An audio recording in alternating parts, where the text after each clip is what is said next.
Looking really excited. The last one was freaking awesome. Thanks, buddy. Thank you, Greg. All right. Thanks, everybody, for coming out tonight. This evening I'll be going over everything skiing and flying. I'll basically take you through everything from what you might need for your first flights on skis, all the way to what goes into the good spring combo missions that my friends and I have done in the past. Feel free to ask any questions as I go along. I probably won't cover every aspect of everything I would want to talk about, but yeah, feel free, ask questions. I'm going to start with a little sales pitch video I made. I'll get Jeremy to fire that on right now.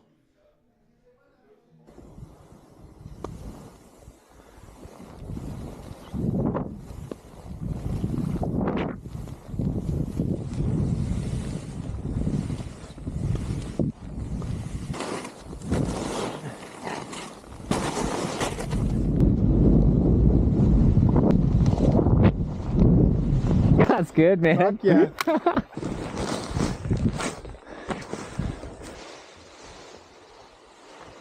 Like butter.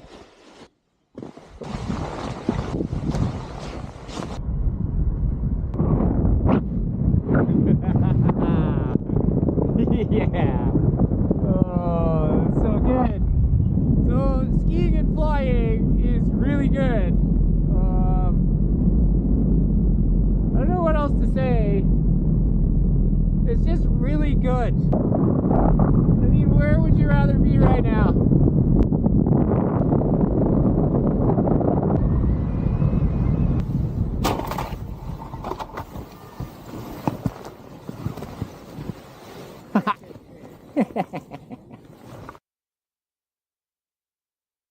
A lot of like, ooh, whenever I land on like hard ground with skis. But the grass landing is actually super easy going on skis. Like, you won't damage your skis doing that. And do you gotta go in there? Oh, I have to be on the camera. Okay, gotcha. I'm going back over here.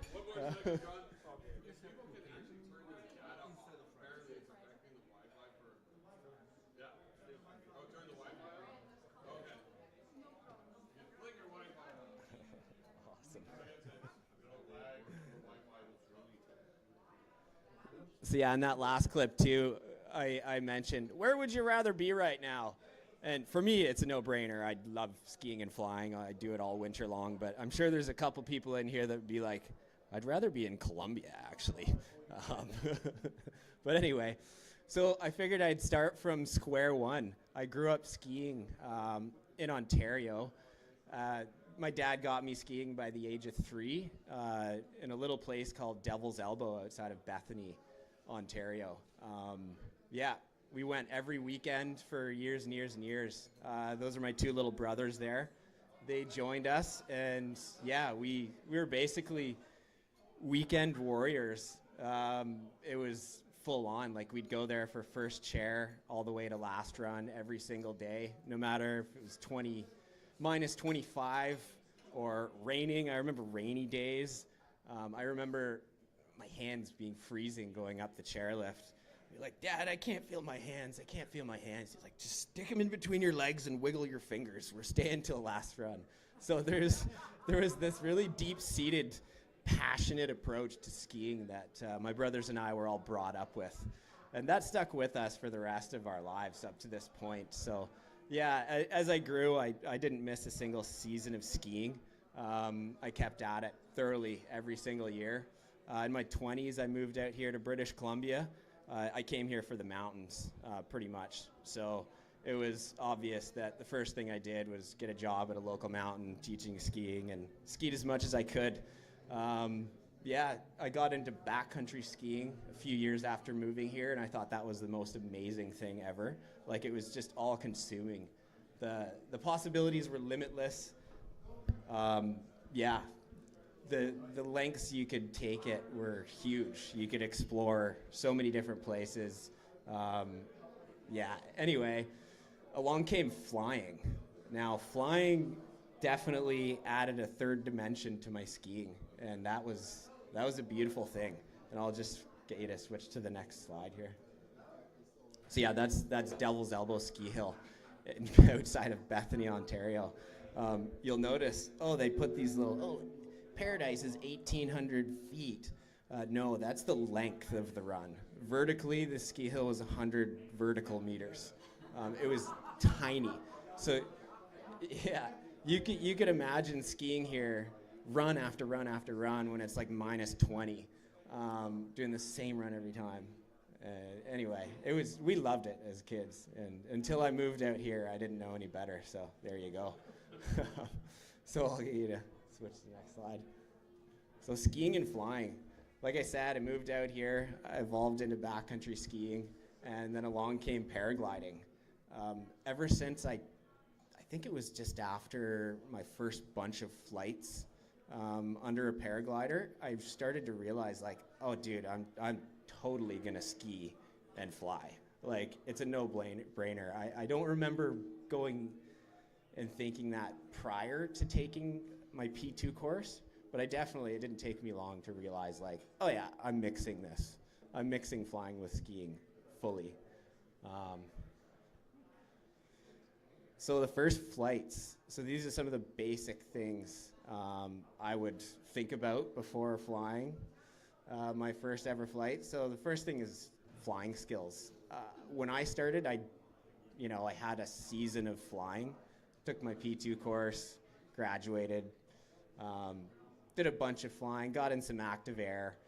I wouldn't say you need a lot of crazy good flying skills to launch a paraglider on skis. I think it's more the launching that you'd really want to focus on, specifically forward launching. So yeah, I really don't think, there's much to focus on for like specific flying skills. Launching, landing, kind of knowing how to, judge the air mass and everything like that. And decent skiing skills are almost more important, if you ask me. Launching a paraglider in perfect conditions, forward launching in easy snow, it's all you got to do is ski down the hill and like hold your A's and your wing comes up. But if I had a nickel for every time ski launching wasn't like that, I'd have a lot of nickels. So the skiing skills come into play for launching, especially because you've got to be mobile on your feet. And if you're not a super experienced skier, that could be probably pretty difficult, especially for a reverse launching. So another thing is adequate terrain. I wouldn't go out there on just any terrain to learn how to do your first ski flights. You want kind of a big open bowl with pretty mellow slope angle at the top. I would suggest like kind of a convex shape, not convex on an unstable day that goes into a 45-degree slope or anything, but mellow convexity, so you have kind of a progressive way to pick up speed while trying to launch your wing. Another chunk of terrain you might want to think about is your LZ. My first flights were above a big frozen alpine lake, so that was the perfect situation. It was huge. It was like football fields, so there's no issue there. And that way you don't need to worry about which way the wind is coming from, because on skis you can land downwind, doesn't matter. Ideal weather, obviously you don't want it blowing 45. It's pretty easy to get out in the mountains and know when it's a good day or when it's not a good day. You're going to feel it in your face. So a nice bluebird day, light winds aloft, and the next two, a pair of skis and a paraglider, obviously. All my ski flying has been done in the backcountry, so obviously I've got full touring gear and Avi gear and all that stuff. I won't touch base on much of that, because I think those who have all that stuff, they already know. And if you're going to get into touring, there's a whole world of learning you're going to do anyway. So, So my first flights, so I finished my P2 course that midsummer, did a bunch of flying, and I think I immediately in the fall, I think I called Jim Reach and I was like, get me a string harness. I'm going to go ski flying. So I ordered a string harness, which is like a 300-gram little harness. So it's a lot less volume to lug around if you're touring up into the mountains. So I got all set up, and I think this was like November, my first flights on skis. I just couldn't wait. Like, I didn't even know. This might have been the first ski day of the season. I lugged my paraglider up to Steep Peak up in the Duffy Lake Road. Anyway, you go to the next slide. So yeah, that's my buddy Shawnee. I don't fly with him much anymore, but he was there for all the firsts that both him and I did on skis and under a paraglider. Yeah, we went on a lot of really fun, adventurous missions together. I figured I'd throw that slide in there because, yeah, that guy's a character. He's awesome. Here's a little video of my very first ski flights.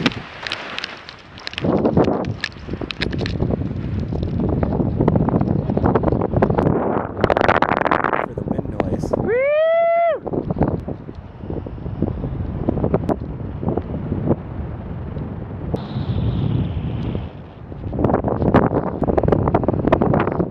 Oh, the first ski flights, this would have been 2015.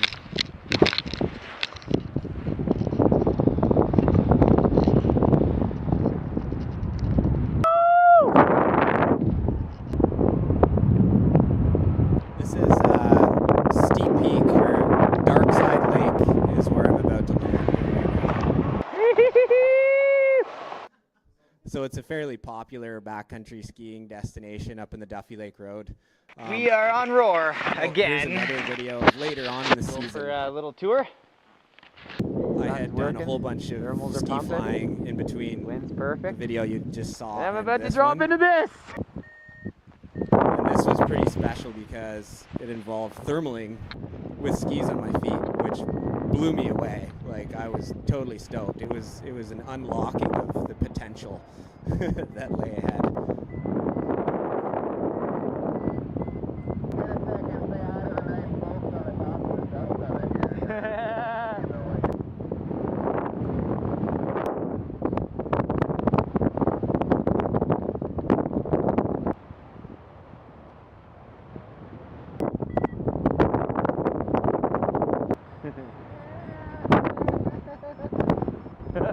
Well, I'm the Duffy Lake Road again.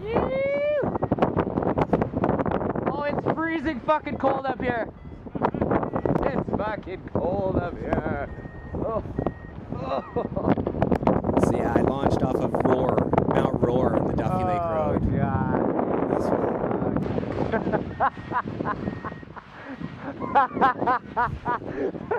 one. Holy fuck, I'm freezing. Holy shit. Oh.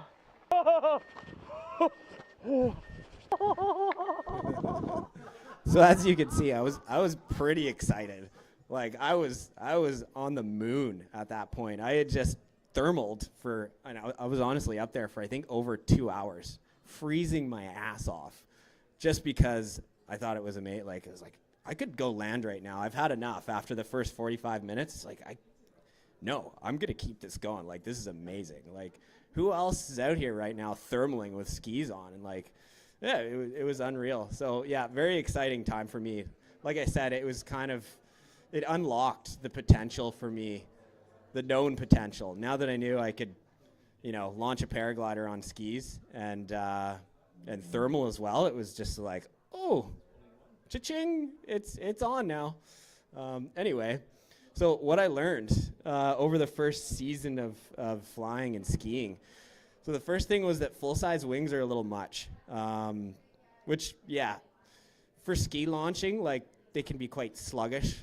The lines on a full-size paraglider are super long, which makes it pretty hard to set up, especially in powder. If you've ever set up a paraglider in deep powder, it's actually kind of challenging. Like, you've got to tromp around and like, oh shit, yeah, my wingtips all tucked in there, and you've got to walk back up to it, and before you know it, you've tromped out like this huge hole in between you and your paraglider. And yeah, there's snow on half your lines, and yeah, it's challenging. So with a smaller wing, that kind of mitigates a lot of that stuff as far as just setting your wing up. Yeah, like I said, they're sluggish on inflation. So the smaller, lighter wing you have, the quicker it's going to pop up when you want to launch. Will you go with single skin? Yeah, I'll get to that in a slide a little down the road here. But yeah, for sure. And I did have a single skin. That was the first mini wing I bought. And I used it for years, and I took it on a lot of adventures. Yeah, I got a lot of good things to say about them. And there's pros and cons as well. Like I kind of mentioned before as well, a lightweight string harness is the way to go. You know, you can also go reversible harness. Like I've got, you know, a couple friends over the years that happily go up with a nice lightweight reversible harness. They're probably a lot more comfortable for longer flights than string harnesses. But the one thing I didn't like the idea of with a reversible harness is that it's not quite ergonomic enough for me to feel comfortable skiing with. Like it doesn't have, you know, that ski touring shape bag to it. You can't fasten an ice axe to it if you want. Like you can't strap your poles in the right way if you want. So that's why I went with a string harness, so I could use the backpack that I wanted to, that I'm used to ski touring with. Yeah, it's just more versatile that way. Another thing I learned is winter air is different. I can't tell you how many times in the first year, and even every year in between the first year and now, I've gotten up into the Alpine to launch my paraglider, having looked at forecasts and gone like, okay, yeah, it should be doing this, it should be doing that, you know, this should work here. And then you get to the slope and you're like, shit, it's not doing anything I want it to. Like, what's going on? There's a lot of different stuff that happens on a cold mountainside compared to what we're used to flying paragliders over in the summer. Like we're used to sunny slopes creating thermals for us. Yeah, and there's a lot of dynamic air that we fly through in the summer as well. But yeah, there's differences in the winter, and I'll go over that in a little bit down the road here as well. Huge thing that I realized after the first season of flying is I needed to prioritize skiing more. No, yeah, because I'd go up there with buddies that didn't fly, and then I'd be like, oh yeah, I'm just gonna go over here, and then I'm gonna launch over there. You wait for me, right? Yeah. So you're basically going up there, allocating all this time to like flying logistics, especially in the early days, because I needed more time to do what I needed to do to fly. And then, you know, realize your buddies are sacrificing their day and their time for you, and it's just like, oh no, I can't keep doing this. Like, it's one thing if you're out there with a crew and you all have the same goal, like you're all flyers and you all want to go to this launch, and that's cool, but I needed to prioritize skiing as well. Take a look around, you know, when you're out in the backcountry in the mountains, you know, this is dream ski terrain. Like, I can't just come out here just to fly a sleddy. Like, it's like, I've flown enough sleddies, even, you know, by the end of my first year, that it's just like, okay, I think every pilot goes through that process. As you gain hours under a paraglider, at first sled flights are amazing. Like, you just want them. You're like, yeah, I want to fly. It doesn't matter. And then as you get spoiled, you know, with thermic flying or cross country, you're like, sleddy, I could take it or leave it. But anyway, so yeah, that was part of my mindset there. I was like, okay, if I'm just going to be flying a sled flight, like, I need to ski the shit out of this mountain first. Like, I can't just go all the way up this mountain, you know, skin for like 1,800 vertical meters and then fly down and call it a day. It seems a little empty. Anyway, so yeah, the next one is to bring a reserve or not to bring a reserve. So that's a tough one. In the first year, I brought a reserve for pretty much every flight that I did on skis. And I did realize that there's a lot of days where the air was completely calm. There's not a lot going on. There's no thermic energy happening in these snow-covered alpine bowls. You know, you might get a little bit of that happening on sunny slopes, but honestly, the majority of flying that I did on skis was based around ski terrain, so chances are I was actually on a shady slope. So anyway, I did realize that, okay, the air is pretty friendly. It's pretty tame unless there's weather coming in or funky stuff happening. So I ultimately made the decision to, on days where I thought it was just going to be a chill sled flight, to not bring a reserve. And it was a lot of volume out of the pack as well. And that coincided a little more with my prioritized skiing kind of point that I was making.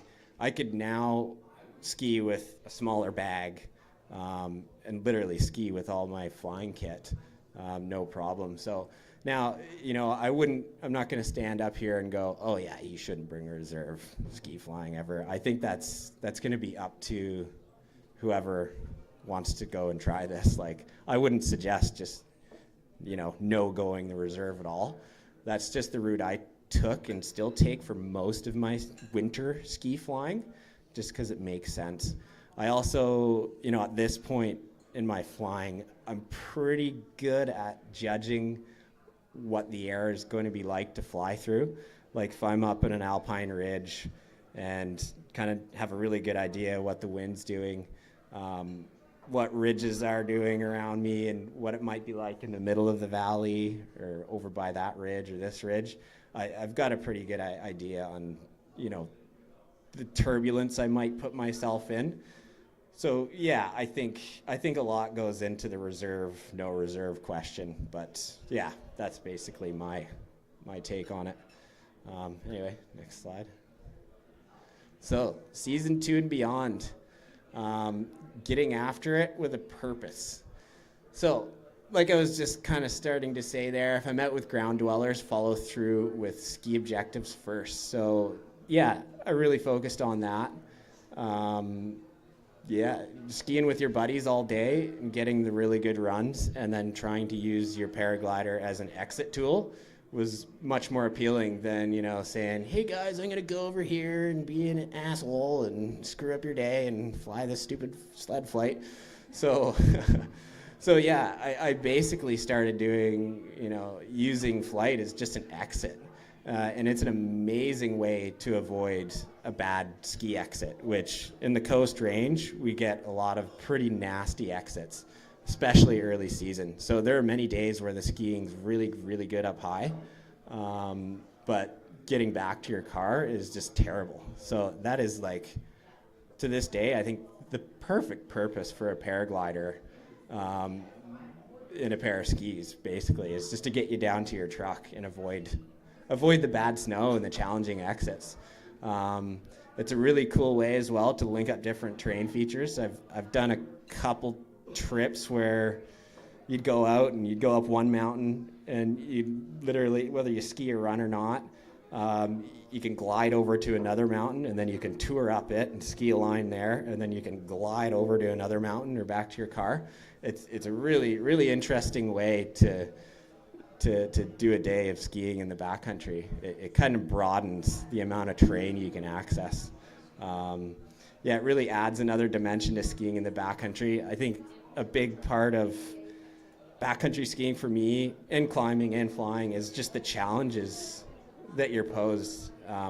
Yeah, over the days, over a day, whatever. I've always loved planning for things, planning out logistics for missions, throwing in extra challenges along the way, and paragliding just complemented backcountry skiing for that. So now I have to think about, how do I plan my day in this mountain range over here? What aspect should we ski? What's the stability like? What's going to ski best? And to add on flying logistics, like, okay, what's the air going to be like? What aspect can I launch off of? What's the weather going to be doing 12 hours after, and all that stuff. So I really like that. It adds a whole other dimension to skiing in the backcountry, just challenge-wise. And then, yeah, adding to the quiver is another thing I thought about after I got done with my first year. So. Steep Peak Ridge. Yeah. The wind is fucking perfect. So that's where I'm going. Caspar. We'll either land in that basin, skin up and the over the avalanche ridge. stability stuff? into that You other pause bowl that. or land over in the other bowl. Oh, he's not pausing it. Oh, there we go. Sorry, say that again, Al. Checking out different, like if you're going from one part of the mountain, you're going along the spine, you're saying you're hiking up. You thought you might check that out. What do you do with avalanche safety issues? Oh, I mean, yeah. At this point in my experience skiing in the backcountry, it's like you never stop learning about traveling through the mountains and the avalanche side of it. I'd like to think I've gotten pretty good at assessing what's going on with the snowpack over the years.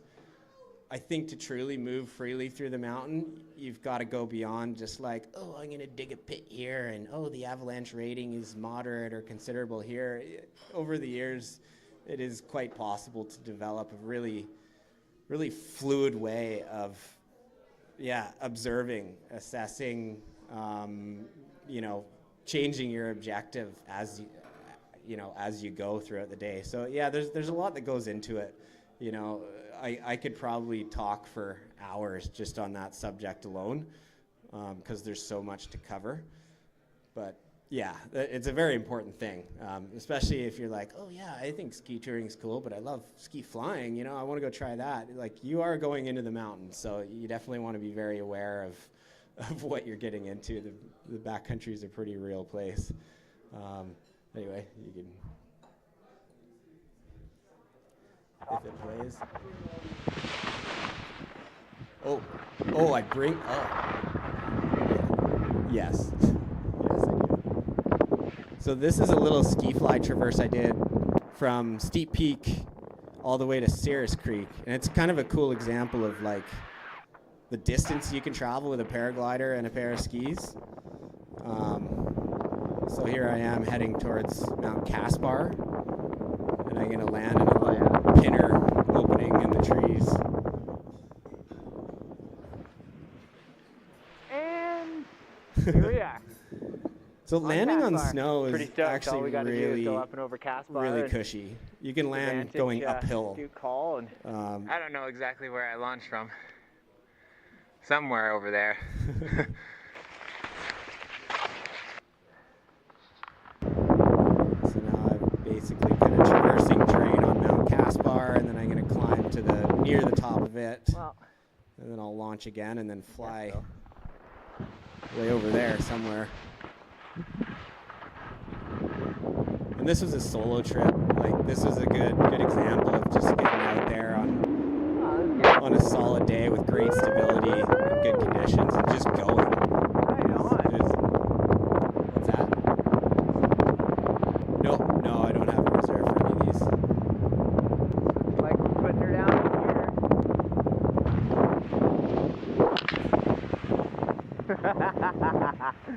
So we're in the lead and we're going Catabatic. Here we are, pretty close to Vantage Duke. Dropping in on random places in the mountains and covering ground. This is ski fly touring. Let's see how this terrain is that I have to negotiate to get down to Twin One Lake.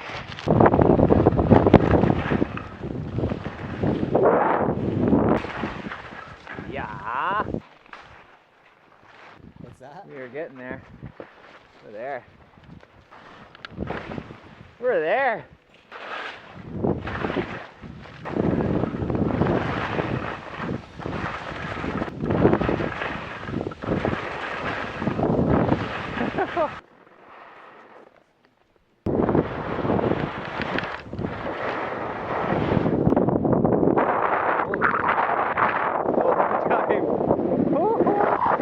Fucking blowing down here. My original thought was to keep going. Here's a little map of where I started. So kind of over on the east end of the Duffy, I started up by Steep Peak, and then I made the glide across to Mount Caspar, skinned up to a high ridge on it, and then flew over to Duke Vantage Col. And originally, my idea was to keep going and then go up to Anniversary Col or Mount Mathieu in Joffre area, and then like continue to push it a little farther. But by the time I got up there, I had noticed the wind came in. Everything was basically in the lee. And then I could have snuck a flight in from like vantage maybe if I really tried.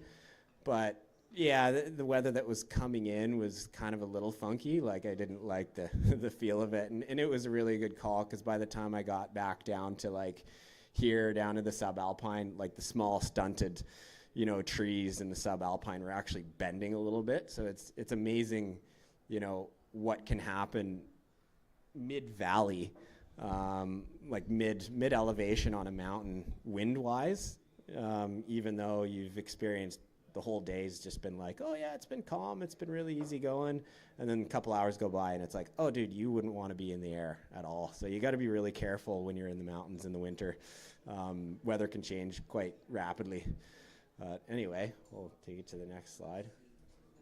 So this is another, I didn't edit the video together for this one, but this is another little traverse I did, which is basically a continuation of what I just did, where a buddy and I, we went up, summited Mount Mathieu, and then went up Spetch, another mountain in the Joffre group, made a flight down to this ridge that gave good access to Duffy Peak, which is, yeah, that's pretty familiar terrain as far as summer paragliding around Pemberton goes. And then we made a glide all the way to the to Mount Currie from Duffy Peak. So that was a really cool ski fly traverse. We got to summit a couple mountains in the Joffre group and then make a final glide down to like, you know, Valley Bottom and the rodeo grounds in Mount Currie. That was a really cool day. So the lightweight get down wings. So yeah, they're much lighter and less pack volume. I think that's obvious. That's such an asset to skiing with a glider. I can literally ski all day long with this glider in my bag and my harness, and it doesn't hinder me one bit. And nobody really knows it's in there. If you have non-skiing buddies and you don't tell them you're bringing a wing, like they wouldn't know until you pull it out and go like, see you at the truck. But it's amazing, today's technology, like these wings are built so well, they're actually quite safe, which I should have mentioned before when it came to the reserve, no reserve discussion. Some of these mini wings are actually really docile. They're not, there are mini wings out there that are very sporty that I wouldn't want to fly in like kind of wild conditions, but yeah, there are some that are very, very tolerant to shaky air. They feel quite safe. Anyway, so one big asset to mini wings is they have shorter lines. So as far as launching a paraglider in the snow, I mentioned before with the full-size wings having super long lines, is actually, yeah, the canopy will pop up faster and it's more likely to follow you. Like if your glider wants to track that way, but your ski direction is that way, you've got a better chance at controlling, you know, correcting that glider to follow you if the lines are shorter. It's just simple physics. Easier to manage on launch. Not so much ground handling wise, but just to set up and lay the wing out. Yeah, like I said before, full-size wing, that's a lot of surface area you got to lay out over the snow. You know, sometimes there's wind involved and your stuff's blowing all over the place. Sometimes it's a steep slope. And stuff wants to slide down the slope. So the smaller glider you have, the actual easier it is to set up. And yeah, easier to ground handle for sure. Like, I don't know, not everybody owns a mini wing, but if you did get a chance to get out and kite a mini wing on a nice windy field, you know, kind of test it up against your full-size wing, it's amazing how fun and easy these things are to kite. Like, it's ridiculous. Like, you can just kind of, you know, play around with it. It requires, you know, in my opinion, much less finesse. Yeah, they're a lot more forgiving. In the air, they're also quite often more agile and more fun.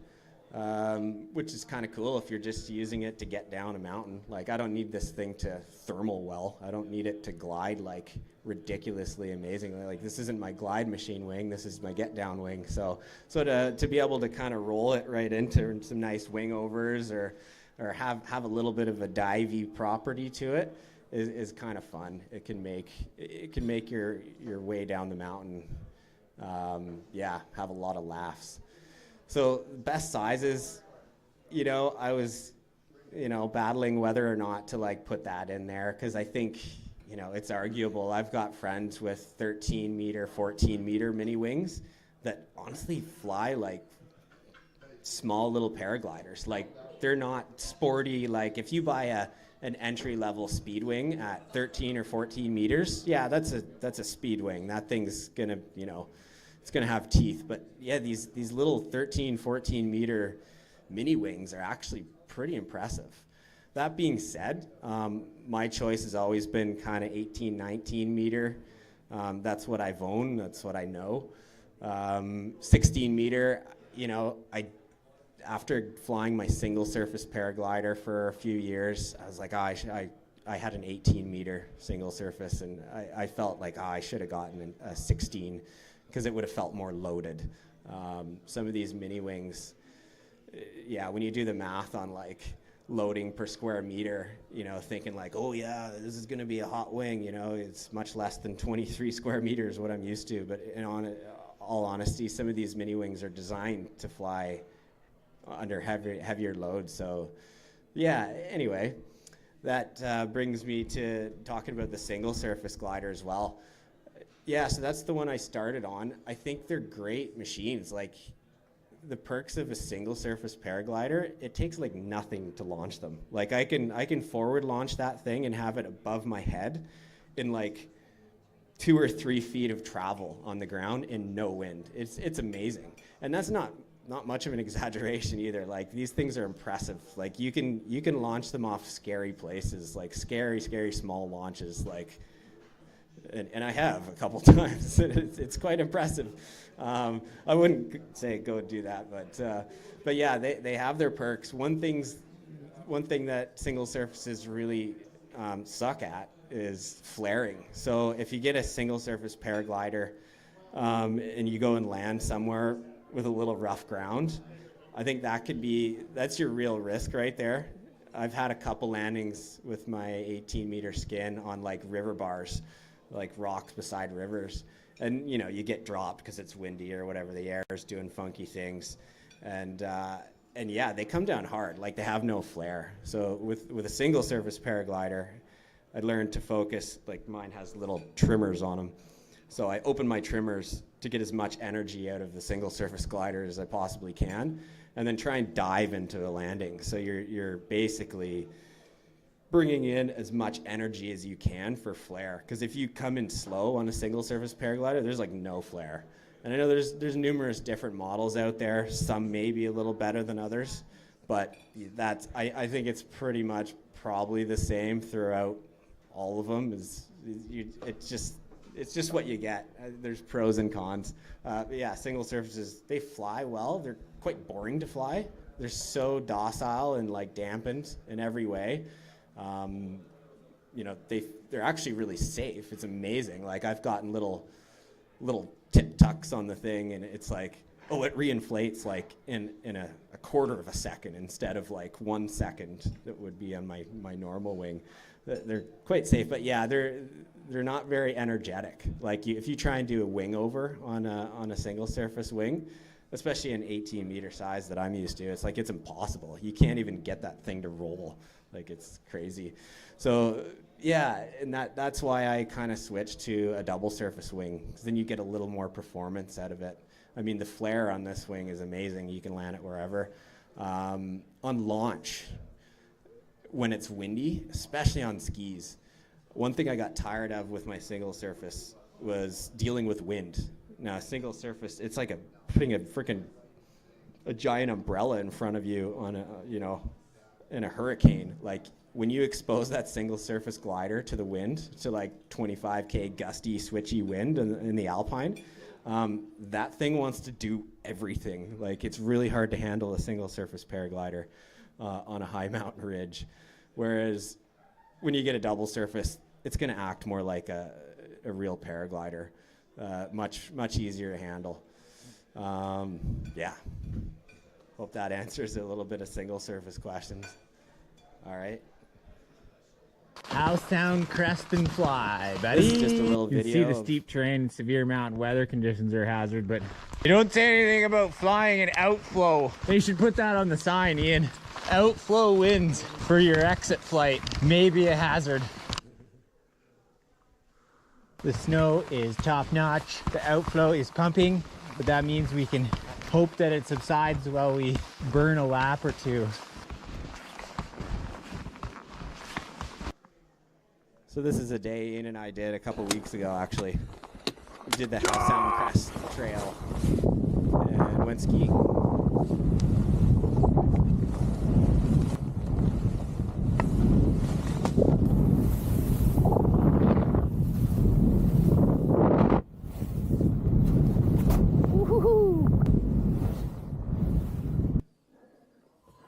It's pretty good snow. Wow, that is nice.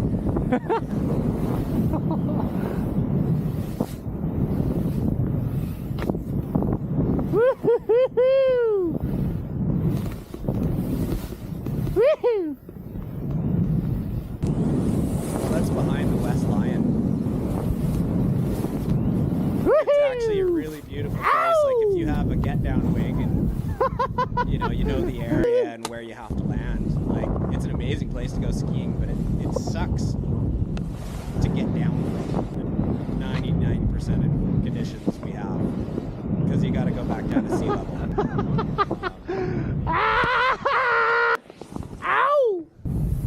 Yeah, I've done many days up here, whether I came up from Lions Bay or landed here on a combo mission, but I've done many days of skiing up here and ended up just flying down after, and it's such a cool place.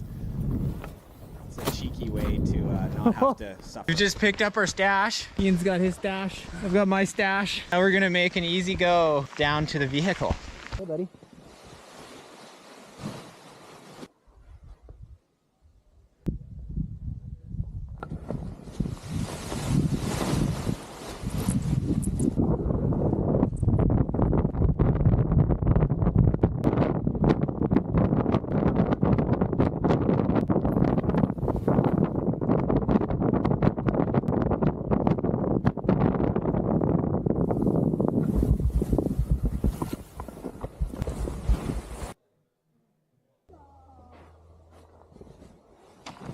Dead calm down here. Oh, hello. Oh, yeah. Oh, big hug from Ian, the glider. Woo! All right, yeah, that was a really fun day. Yeah, like I said, that's a beautiful area to ski, but it really helps to own a paraglider to get down from there.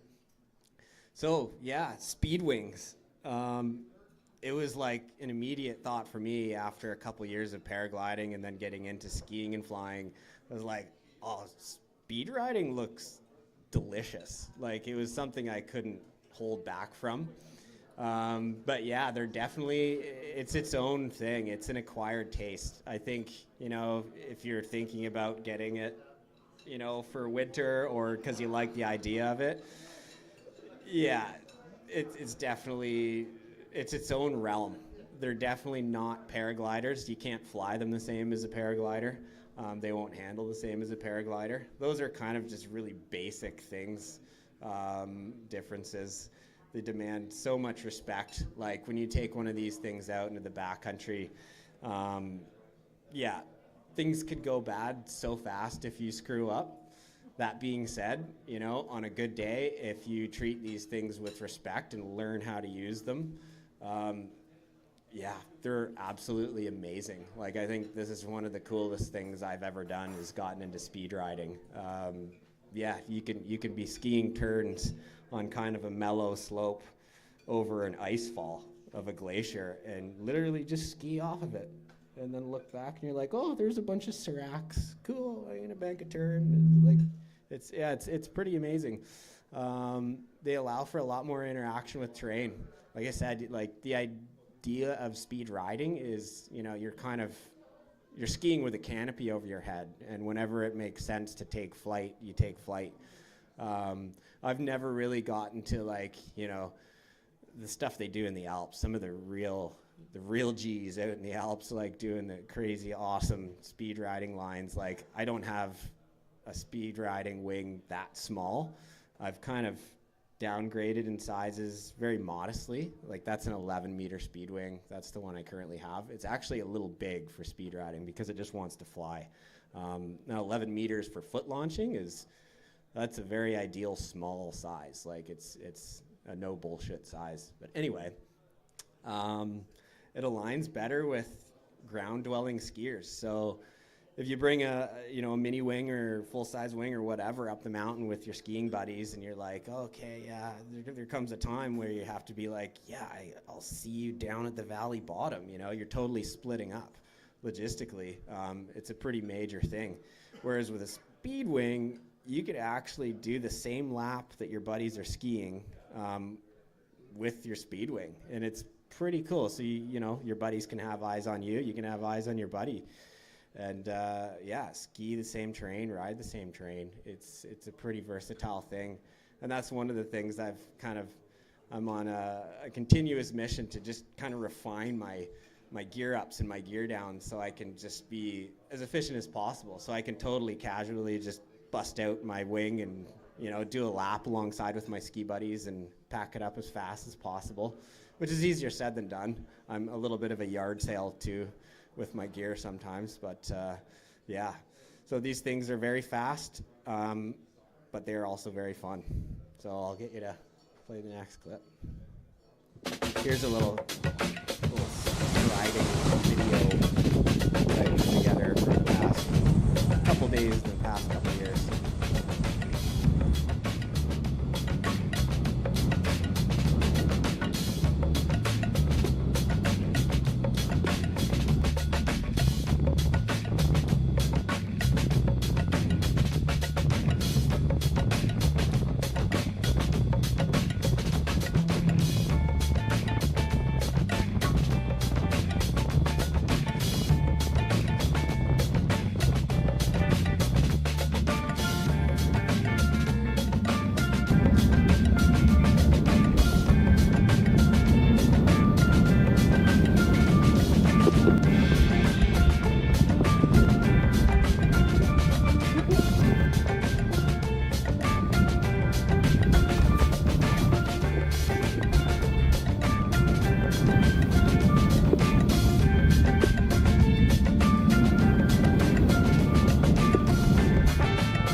Yeah, so that's a little preview of the fun you can have with a Speedwing. It's pretty amazing. I've taken my Speedwing out to a lot of different zones in the backcountry and had a lot of fun with it. Yeah, I guess one thing I did learn is, that the air that you fly through is really important with a speed wing. Like, you can't just be like, oh, it'll be a little bumpy, but it'll be fun still. It's like, no, it won't be fun. If the air is going to be bumpy, you're not going to have fun. So it's got to be really, really clean air. If anybody does want to get into that, just like, it's not worth it if you've got a whole bunch of katabatic air and, outflow aloft, and it's just like, oh, the wind direction looks good for this slope. It's like, no, it's going to be crap, and it's going to scare you. So, calm air all the way. All right, so to go through what I put in my bag, this is all pretty normal stuff as far as a ski touring bag goes. You got your Gore-Tex shell, puffy, soft shell, gloves, all the stuff you'd expect to see in a ski tourer's bag. I guess one different thing that a lot of skiers might not have in their bags, although a lot of them do nowadays, it's becoming quite more common, is the satellite device, your Spot or your InReach. That's a pretty important thing, I think, for if you're going to take flight in the mountains in the winter. Like, the bad situations that you could be in if you treat yourself mid-mountain, it's pretty serious. You kind of want to have comms. If you're with your buddies, definitely have radios. I've gone on so many missions, with a buddy and I. So it's just the two of us, and you've skied all day. It's getting dark. It's minus 15. Your buddy gets off, and he's on the way to the truck in the air, like, woohoo. And then, it's been difficult on launch, and then you're like, shit, conditions are changing. And, like, if you don't have a radio, it's kind of like, oh, dude, like, if you're the guy at the truck who successfully flew down, you're looking up, you're like, where's my buddy? Like, there's a lot of mountain in between me and him, and he could be anywhere. So I think radios are worth the wait if you're going out in the mountains with a paraglider and a pair of skis. What else? Fishing line. Just in case you do end up in a tree, I think, same subject as we've all kind of gone through with paragliding in general, is to have some sort of apparatus to ferry your rope up so that you can be retrieved out of the tree. There was a couple of years when I started ski flying, I would literally bring like an old climbing rope and some slings and beaners and stuff, and I'd tell my buddies, I'm like, all right, if I tree myself and it's by the highway or whatever, this stuff's in this bag. You just skin over to me and I'll drop a fishing line down to you, and then we can do a self-rescue. So anyway, fishing line I think is a really, really good thing to have on you.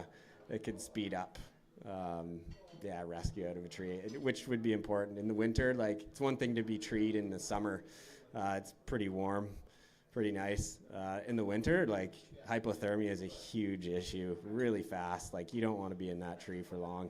Anyway, thankfully, I've never come close to being in a tree. Like I said, most flights I've done in the winter involve pretty cool, calm air. The rest of the stuff on the list, skis, boots, skins, poles, a wing and harness. Big one for your ski poles. You don't really want to, although you can, you don't want to strap stuff on the outside of your backpack when you're launching a paraglider. It's just more chance that a line can get caught on something. And in a forward launch situation on a deep powder day, and there's so much going on, if it's a difficult launch, like, a line snagged on a ski pole on the side of your bag could go unnoticed and end up like putting you right in the ditch somewhere to the right. I don't know.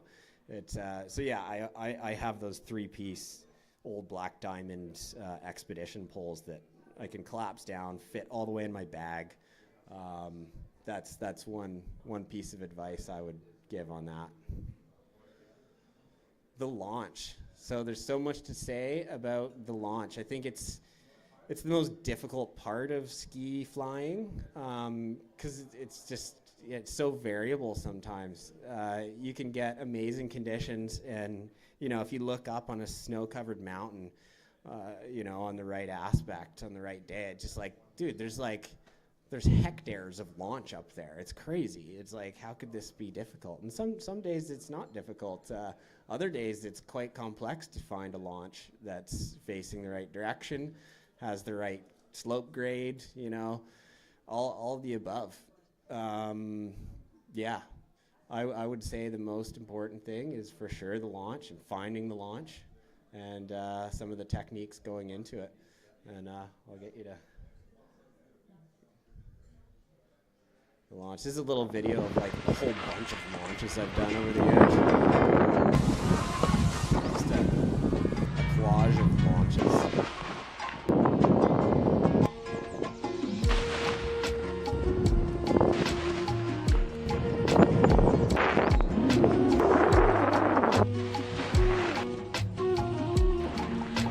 Yeah! Woo! Woo! Yeah! You want it?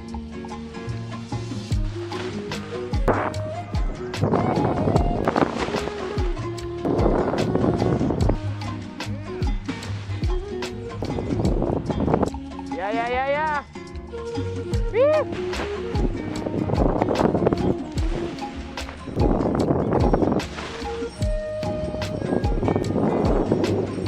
Yeah, buddy!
Oh, God, yeah.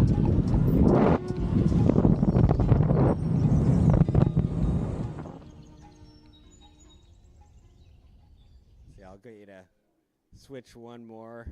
This is I figured I'd jam this again. This is Mount Mathieu, the summit of Mount Mathieu with the speedway. I figured it definitely should be put in here. It was a pretty wild experience.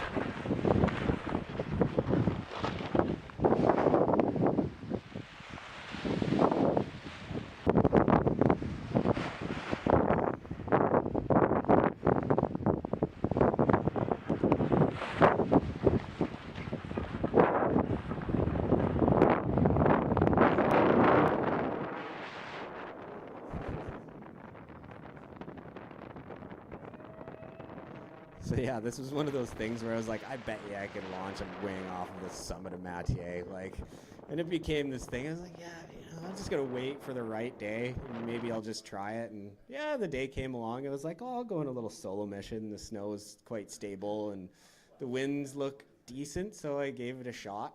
And yeah, and I'll get into this in a little bit, but yeah.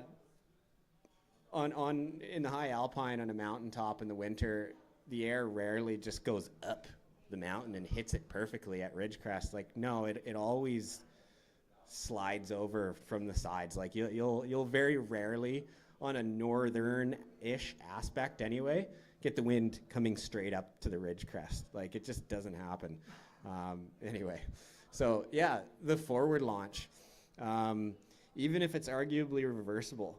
So reverse launching on skis in a lot of different conditions is far more challenging than forward launching. So if you're on some slope, you're about to ski launch, you're like, oh, I bet you I could reverse launch this. Like, I'd like to see my canopy. I'd like to see if all my lines are clear, all that. If it's arguable, I'd just go forward launch. Because screwing up a reverse launch and then having to reset up in the snow is so much more work than when you're just on foot. Like, it's just, especially if the snow's deep, it's a lot of work. And again, the launch itself, reverse launch itself, is far more difficult. So I would totally, if it's one or the other, I would stick to just forward launching. That would be my advice. So location. It's so dependent on the conditions of the day. You know, sometimes in the mountains you'll have these beautiful little spots perched on ridge crests with nice easy rolls into the slope that are perfect for launching. And then at the same time, you can have a lot of terrain that doesn't allow anything on ridge crest, even though you're tempted to try. It's quite a bit more exposed sometimes.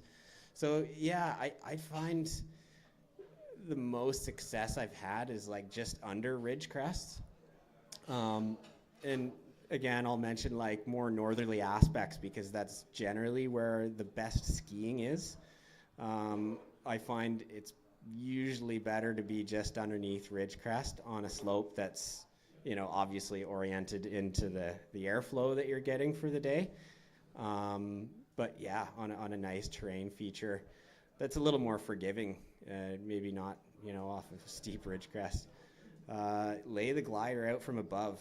So yeah, it might not be intuitive at first, but laying out a glider from below it, you're going to tromp out a whole bunch of post holes in the snow, especially if it's deep powder. That's going to make a mess of your lines. Like, not that you're stepping on your lines, but your lines are going to droop into all these post holes that you've made with your feet.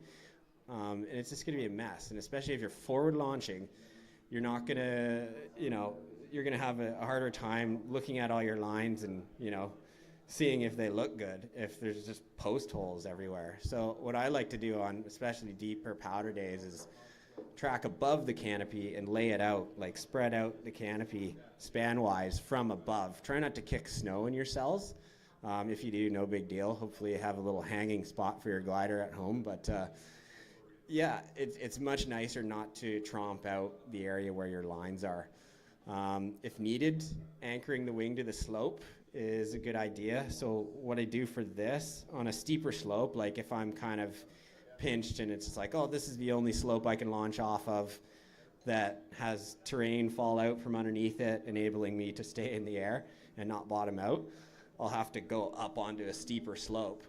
In which case I'll literally, usually just with my feet, punch a couple holes in kind of just behind where the leading edge is going to sit. Some days I've actually just walked a whole kind of leading edge glider shape in the snow before I pull my wing out. And then I can lay my wing on this kind of tromped out, you know, post holes or foot marks, and then put some snowballs in like the groove that you've created on top of your wing. So I usually do that maybe like a foot behind the cell openings, a foot behind the leading edge. That way your anchored glider is not going to get blown away from like a downslope breeze, which, you know, if you're setting up for a forward launch, you know, chances are it's going to be calm, maybe a little bit in the face, but also maybe not. Maybe it's a total tailwind, like a light tailwind. So the tacoing of a mini wing is quite easily done. So yeah, anchoring is never a terrible investment if you're on a steeper slope, even if you don't need to, even if you're like, oh, my glider's going to stay here, a little gust from the side or the back will screw your whole game up. And like I mentioned just a minute ago, like resetting up your glider in deeper snow is a pain in the ass. It takes way longer. So yeah, that's gone a long way for me. I've used that technique quite a bit, and it works. Yeah, slope angle and snow quality play a pretty big role. Yeah, as far as snow quality goes, deep snow, obviously, like if you try and get out there and ski really mellow terrain after it snowed like 3 feet of nice powder, like you're gonna find there's too much pow to ski fast enough. So the deeper that pow is, the slower essentially you ski. So you need a little bit steeper of a slope to kind of gain the speed that you would need to launch. So yeah, some days, you know, the snow is going to be firm where you're launching, and then it's not an issue. Like you could be on a super mellow slope and then do a forward launch and your glider's just going to pop right up. You're going to have nice acceleration just by you skiing down the slope. But yeah, if it's deeper snow, you're going to want to go and look for a steeper slope angle to get your momentum up, to pop that canopy up. Yeah, preferably convex, because that enables you to have kind of a nice curve of acceleration. Like, start with a slow jolt and then accelerate as your wing comes above your head. Try and lean forward during the inflation, especially if you're getting a bit of wind in the face. That's one thing, you don't realize might be a thing. If just from foot launching, you're always kind of leaning forward if you're forward launching, like you're going for it. On skis, you've got, rigid ski boots, and you're used to skiing centered on the balls of your feet on your skis. So if you ski forward, there's a little bit of wind coming at your face, and you pop your glider up, that glider is going to yank you right back. So I've had it happen myself, and I've watched it happen to my buddies over the years, how it's just like, oh, they've got this perfect inflation going on. It's like, it's a really quick inflation, and then it just yanks you back on your ass, and then your launch is pooched. You're like, oh, no. Anyway, yeah, so leaning all the way forward is not a natural feeling on skis. Like, you don't see me going like this on a forward launch, but like just a little bit definitely helps. Yeah, and if it's really like, if there's no wind in the face, it's deep snow, you're not going to have a lot of acceleration. Leave slack in the lines. So that just kind of enables you to gain momentum before you come in contact with, the glider before it inflates. So like if you start a launch on a super mellow slope and you have no momentum, that wing is just going to be sluggish. It'll never hit that critical point where it wants to just rise overhead. So leaving a few feet of slack in the lines, and then just like skiing down, and then you hit the slack, or then you hit the canopy, that'll go a long way. All right. So this is a good forward launch. Here's Ian. Fabulous, dude. So you notice it did jolt him back a little bit. I don't remember if there was wind in our face then, but you could kind of see it when that canopy inflated. Kind of gave him a little jolt. That was the same spot from one of the last videos. That was over the House Sound, so the back side of the Lions. So the reverse launch. I mean, the biggest thing for a reverse launch on skis is you're just gonna have to go out and try a whole bunch of them, because you can't teach every little bit of it just through words. It's a feeling thing. But yeah, a few things that I'll say is holding the A's and C's as a launch method works best. Reason being is, unlike foot launching, you're not squared up with your wing facing it. Your skis are facing perpendicular to that. Usually, sometimes it's a little different. But yeah, so you want to keep that initial action of inflating the glider. It's not going to be square because your hips aren't square to the glider. So yeah, holding onto the A's and C's is a good way to kind of square that initial tug on the glider up to get a decent inflation happening. And once the wing's kind of in the air, things seem to kind of iron out as they go. But yeah, it helps to be an ambi turner. So countless times I've been on slopes where, like I mentioned before, the wind never seems to go straight up the slope. It always goes up on one angle or another. It's just what it does in the mountains in the winter. So I've been in a situation where it's like, I'm used to turning left in my reverse launches, but the way the wind is oriented and the way the slope is oriented and where my glider wants to go, I now have to turn more than 180 degrees if I turn left and just do this big thing and waddling on skis. Whereas if you're used to just turning the other direction, it'd be much easier. So I think that's easier said than done. I know when I first learned that this was probably a good idea to practice, I had no clue. I'd never thought that I'd ever need to turn right on a reverse launch instead of the way I normally do it to the left, but it does come in handy. But yeah, you got to be ready for the glider to pull you uphill if it's strong. I've done quite a few thermic launches with full-size paragliders on skis in good cycles, and yeah, it yanks you, and sometimes it yanks you uphill. So you've got to just let it pull you uphill. I usually start with my bottom ski perpendicular and my uphill ski kind of pointed in the right direction, And then by the time I inflate the glider, I'm ready to align both my skis as if I'm skiing uphill and just let the glider tug me. That's a good way to dissipate that energy. It's just like running in towards your wing. If it's strong, you're kind of disengaging its power a little bit. And that works out pretty well. It's kind of fun too. Mobility is far more limited on skis. I mentioned that before. It's so hard to pivot. Like, you take for granted the ability you have to pivot on foot. It's crazy. So some of these reverse launches that are quite demanding in squirrely winds and, you know, strong conditions, it's just like, oh my God, you know, like, you can't move your skis fast enough to make it perfect, but you really got to be on it and do as much as you can. Yeah, another thing I would mention too that I didn't write down here is if you have pin bindings on touring skis, before you reverse launch, lock the toe out for sure. I've had a couple launches where I've blown my heel out. I luckily didn't blow my entire ski off during a reverse launch, but there was one rowdy launch in particular on Upper Tunnel, when I was going to try for a combo day. And I got plucked. Like, it was spring air, it was strong cycles. Like, I literally had to pick a lull to inflate my wing. It was like, oh, it's gonna be a good day. So you pull your glider up and you're like, holy shit, it just plucks you. And anyway, all the while, like, I put so much torsion on my ski, my heel popped out. And I'm flying around with one ski just pivoting on my toe, going like, oh my God, I'm so glad I didn't lose my ski. So from that point on, I was like, no, lock out. You lock your ski out because it's better.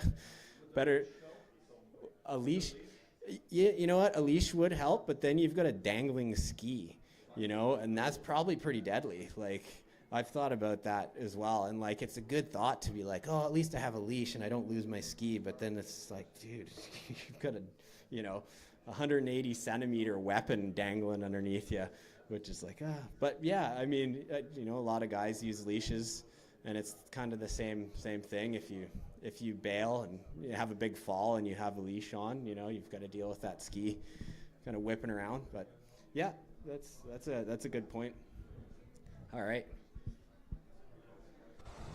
So this is a reverse launch. It's pretty tame conditions. The snow is not deep. You've got good mobility, but it's a good example of like how mobile you have to be.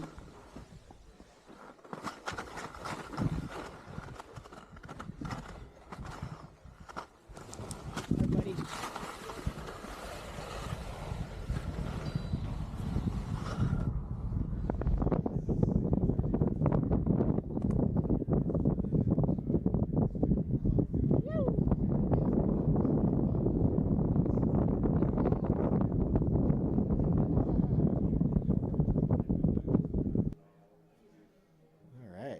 So winter air. So there's a lot of katabatic air on all these mountains we ski. And I never noticed it until I got out there with a paraglider with the intention of flying down.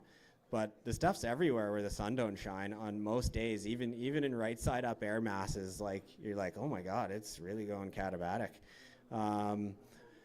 You're gonna find it more on stable and inverted days for sure. The less wind aloft you have, like the less wind on the ridges, gives a better chance for this cold air to basically build up and flow down the slope. So, it's like, oh yeah, this forecast says it's going to be light and variable. This is awesome. I should be able to, launch off of any aspect and do whatever I want. And then you get up there and you're skinning up this north aspect of this beautiful mountain, and you're getting like 15 kilometer an hour wind in the face. You're like, what the hell is this? Oh, don't worry, it's not real wind, it's just katabatic.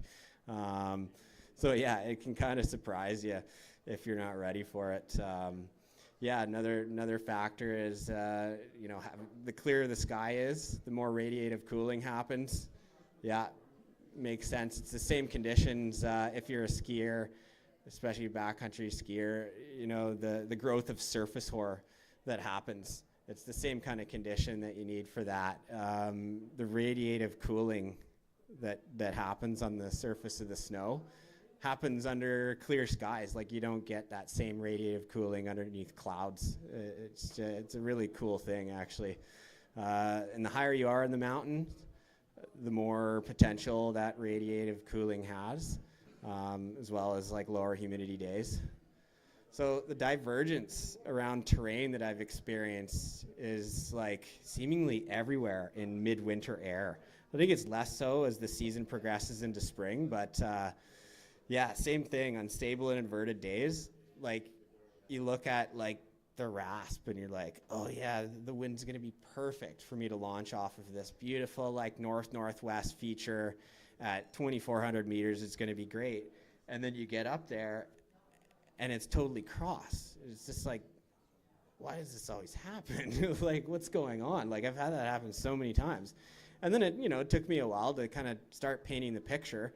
And I can't know for sure. But yeah, a lot of it is just the wind of the day diverging around the cold side of mountains.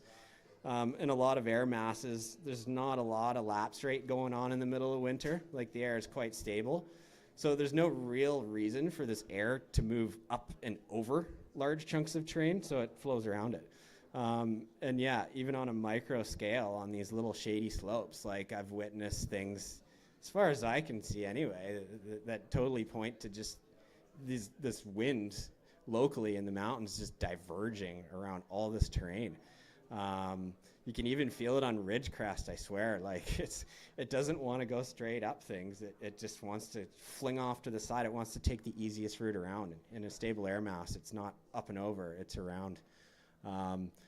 So an exception to some of this funky wind that I'm talking about, I'm not trying to paint a negative picture. It's just, yeah, it's definitely something to keep in mind. It's not all sunshine and butterflies. Like, there's a lot of different dynamics and challenging air you'll deal with on shady aspects. But yeah, there's an exception on sunny aspects in a lot of days with a little bit of aligning wind going on in the forecast, and especially with an upright air mass. I mean, an upright air mass meaning like there's a little bit of good lapse rate to the air. You're gonna have, especially on sunny slopes, the ability for that air to move straight up the mountain. So you can kind of look at the terrain features and go like, I want to launch there, because I can just picture it. From my summer paragliding brain of how upward moving air works, that's going to be a good spot. And you'll probably get that. So yeah, solar aspects, when logistically you do launch off of solar aspects, yeah, they can be absolutely stellar. But at the same time, they can be crap as well. It depends. Prefrontal conditions arrive quickly in the alpine. I've skied a lot of days with the intention of flying where it's just like, oh, I know it's going to go prefrontal, like there's a storm coming in, it'll arrive by tomorrow. But, the day at hand here is looking pretty good. It's low wind in the valleys, low wind aloft, all that stuff. It looks great. But then you get like the first touch of the arrival of the prefrontal kind of conditions, and then things can change like significantly. Like I mentioned a little bit ago, like, yeah, it was only a couple hours it took from, the air and the high alpine and subalpine to be super calm, to the point where it got like pretty rowdy, like wouldn't want to be on any size paraglider at all. And yeah, the nature of some of the prefrontal air I've flown through off of the mountains in the winter is pretty can be pretty nasty. Like I'd be flying in between like two big mountains that are like kilometers away from each other, and then it's fine. Like I can feel some weirdness to the air, like it's definitely going prefrontal, but then all of a sudden you get this churn. You fly through this pocket of rotor or something, and then you're like, oh Jesus, what's going on here? Like that can't be rotor. That mountain's 2 kilometers away. Like what's it? And so yeah, some real stuff happens when storms start to come in. Anyway, as far as directions go, I used to really love the looks of northeast aloft, because I could get my speed wing out and then get on this really sexy northeast big alpine terrain, and then like, yeah, if anything, the wind would come into my face and it would be perfect, but not at all. The northeast aloft, it's stubborn, it's dirty air. Partly the same reasons why it's turbulent in the summer when you get a northeast aloft, but also just the nature of it in winter. The air is so thick. It's usually colder air. That's usually associated with Arctic outflow, which could be in the valley bottoms as well. Sometimes it's not, a lot of times it is. But it's just all around really unenjoyable air to fly through if there is wind in the forecast at all. If it's very light, have at it. I think it's not that I would stay away from that direction altogether, but I wouldn't expect like clean, buttery everything. Kind of the same goes for east, southeast winds. You can associate this direction a lot with prefrontal conditions as well. Doesn't necessarily have to be prefrontal. It can just be, related to where the air masses are around you, where the fronts are and what's coming, what's going. But yeah, I've found east and southeast wind directions to be hard to work with, not only just for launches, but just the air quality. It's kind of like, ugh. Yeah, southwest can be super ideal. Like I said a little earlier on solar aspects, like it just coincides with a little bit of thermic air coming up at you, and it's quite enjoyable. It's not usually, dirty air. Light northwest aloft is totally my favorite. I've learned this. It's just my own precedent that I've built. I've had my most enjoyable days and the easiest days finding launches and places to fly off of on high mountains where it's been light northwest in the forecast. I think it's just such a fair weather wind direction. I don't know exactly what it is. It's not, to me, it's not associated to like legit like valley outflow or outflow aloft. It's just, yeah. Anyway, I can't explain all of that. I'd probably have to do a lot of reading to dig into that one. But yeah, light northwest aloft. Go get after it. All right. So yeah, this is a little diagram that I made. And I think it should be pretty easy to understand, but it's kind of what I found on those stable midwinter days. Might be inverted, might be just stable, maybe even slightly upright, but I found so many times, and this is, a combination of things happening really. So picture you got your media wind running right into the face of that mountain. On a cold, stable day, like I said, there's a lot of diverging going around. A lot of that air, mid-mountain or anything underneath these ridge crests, the high ridge crests, it wants to just go around it. So it's going to be cross. Like if you try and launch, over here and you're like, oh, I'm going to launch on the fall line. Like, no, you're not, because the wind's going to be totally cross. Same with the other side. At the same time, you've got katabatic stuff taking place. And that basically takes this diverging air and then turns it into katabatic flow, and it accelerates straight downhill. And it's not until you get up closer to the ridge crests, I've found, that you'll actually get this wind, this air mass going up and over the ridges. So I've seen this a lot. This is not every day in the mountains on North Aspects by any means, but it's quite common. It's surprising how many times I've kind of pieced together a day and gone like, yeah, this is kind of what's happening. Like, that's so weird. Yeah, the amount of days where it's forecast like, oh, it'll be perfect to launch anywhere on that aspect. It's like, no. You've got to be above a certain point on a proper place in the ridge crest. It takes a lot of adventuring to kind of piece together these things. And yeah, it's been quite a journey, just kind of picking it apart. And now I've kind of built some, a knowledge base where I can kind of go to where it's good sooner rather than have to problem solve my way through an afternoon of like, oh, what should we ski next that's going to lead us towards a good place to launch. Anyway, yeah, this is just a little video I made, and it's the essence of skiing and flying in winter, basically. Yeah, just a bunch of short clips of skiing and flying.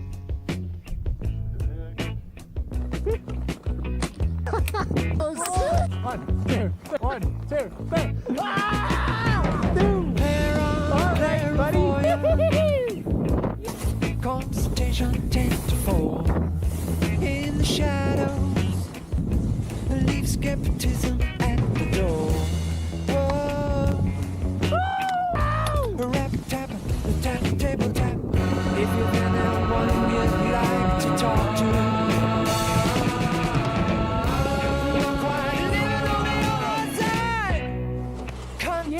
she goes. Kathy, Catholica. She's in the box. That's gratifying. Nice, Johnny!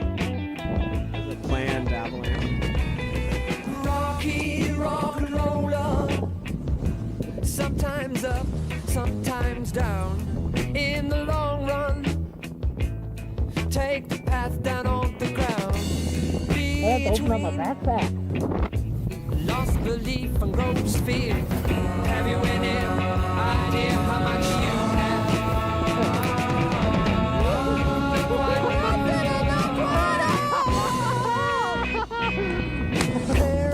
Clairvoyant.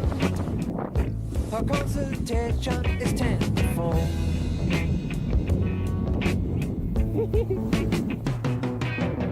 Kathy, Catholica. In the box from 3 to 4. In the shadows. Leave genitals at the door. Oh, but, tut, tut. Have you any perversion to confess?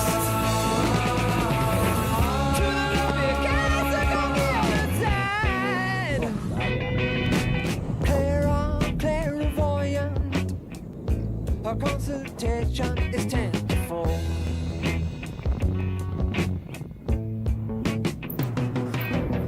Kathy, Catholica. In the box from 3 to 4. In the shadows. Leave genitals at the door. Oh, but, tut, tut. Have you any perversion to confess? To the ruby castle on the other side. Kathy, Catholica. She's in the box from 3 to 4.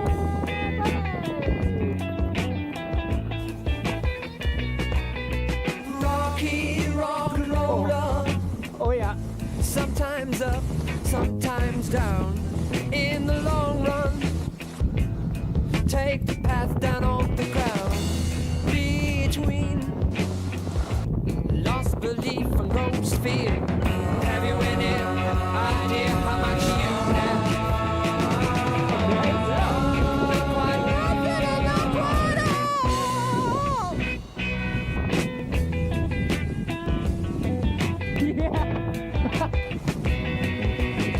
Psychedelic yogi, he's not a very groovy guru. Psychedelic yogi, he's not a very the groovy guru. Psychedelic yogi, he's not a very you gotta groovy guru.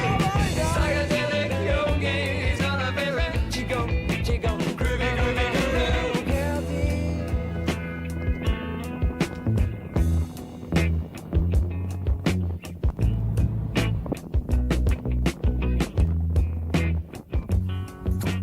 It's the goose poop. You gotta watch for your goose poop. Should have waxed my skis this morning. Maybe that goose poop wouldn't have stuck on my base like that. That ought to keep the goose poop away.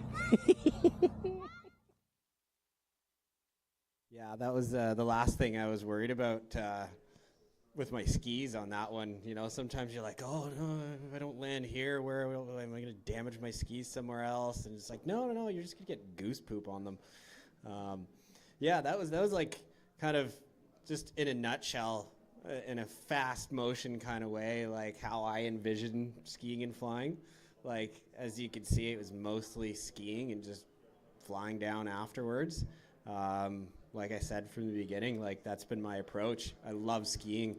You know, it's been a huge part of my life. So, yeah, I figured keep getting after it. And as you can see, I like to ski some steeper stuff.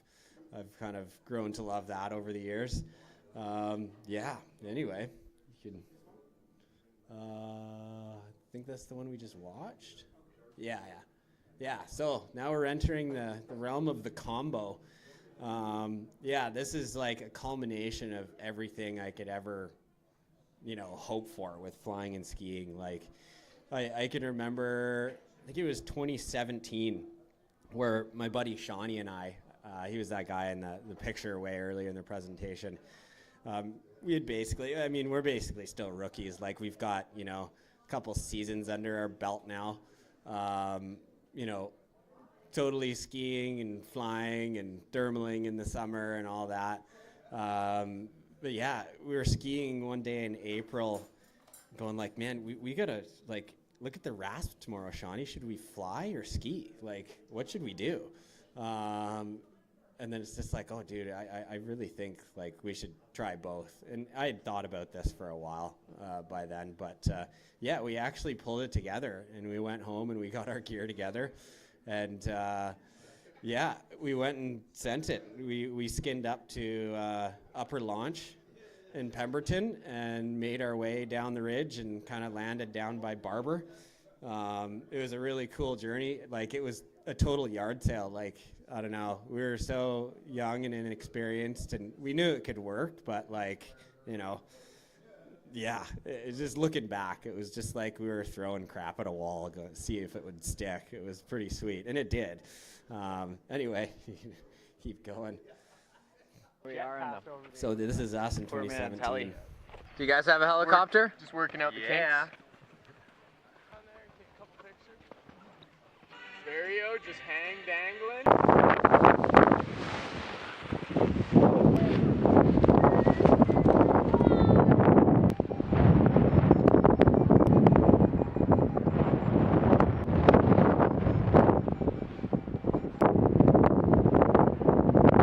Barber there.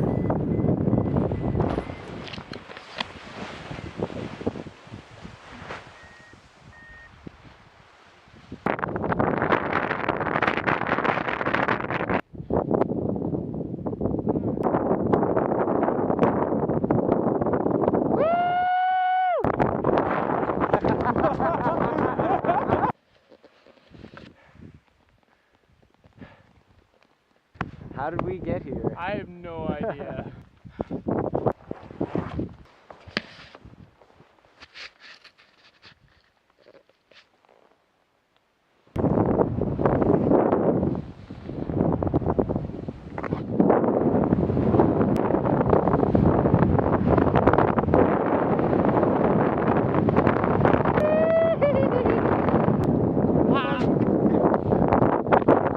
Okay.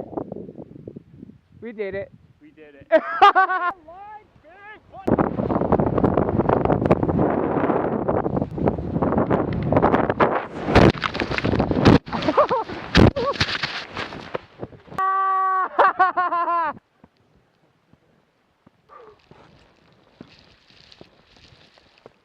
Setting up to launch number 2 of the day.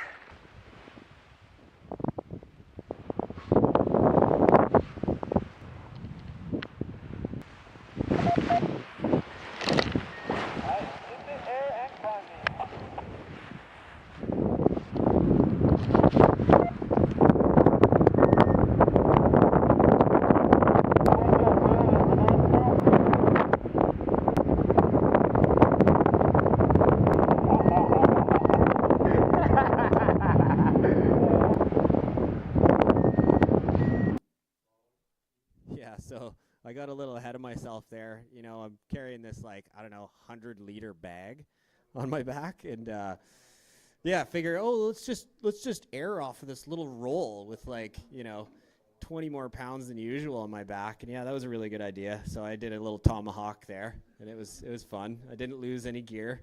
Didn't get injured. It was all good. But yeah, that was a pretty moving time for me doing the first poor man's heli, we call it. It was pretty awesome.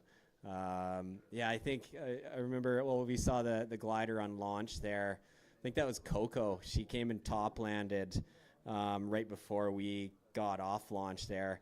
And she had mentioned to us, like, I don't know, maybe it was a week or two after, she's like, oh yeah, the Whistler newspaper did a little article of you guys, and it was this funny little article. And I think Coco put it in there, I don't know, said some words, and it was like, yeah, 2 paragliders launched from Pemberton and were said to go skiing.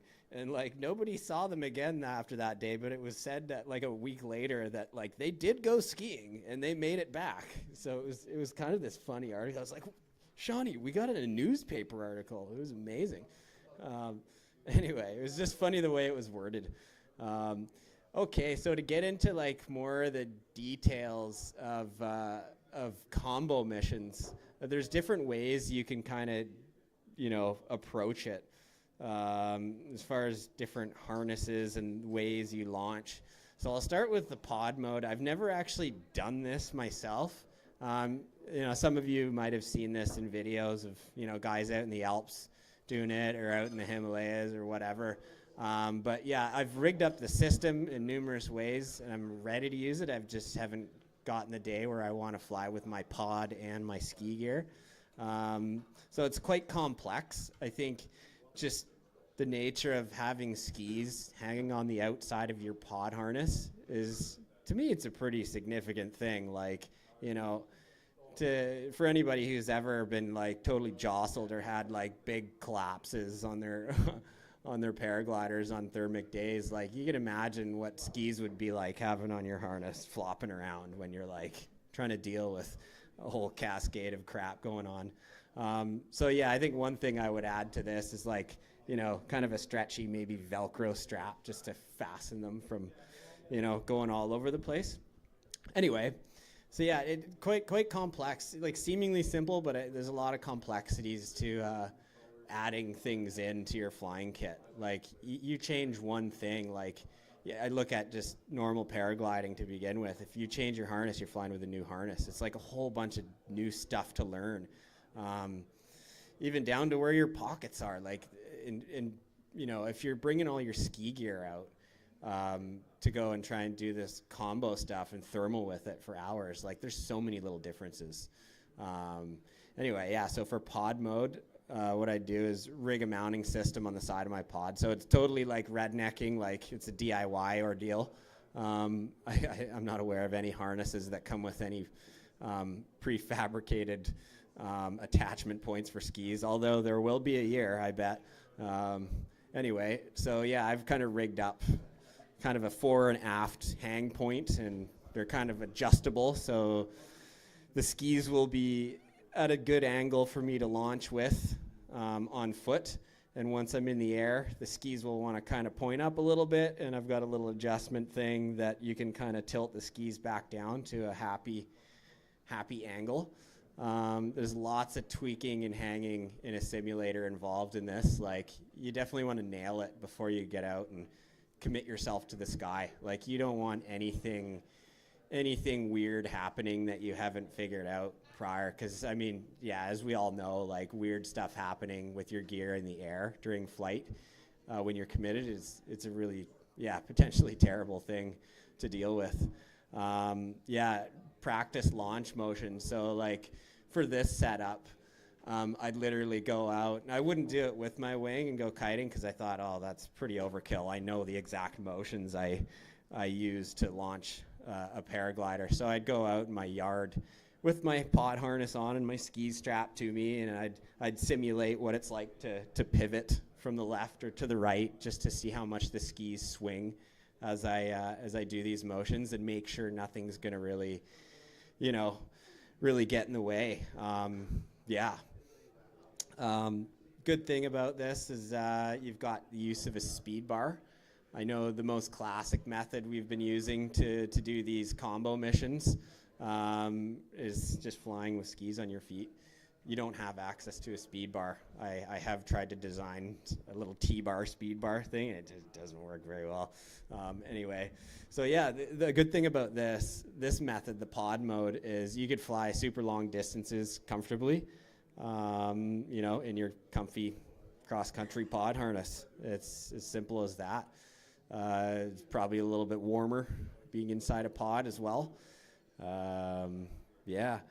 The boot buckles, though, will catch on everything. I've definitely found this. I mean, even when it comes to setting up a launch in the middle of the backcountry, like the lines in your paraglider will find your boot buckles and vice versa. And it's amazing how much you can get caught in ski boot buckles. including the inside of your harness. A lot of these harnesses nowadays have like nice Dyneema structure to them. You know, your speed bar, same thing, like boot buckles are gonna catch.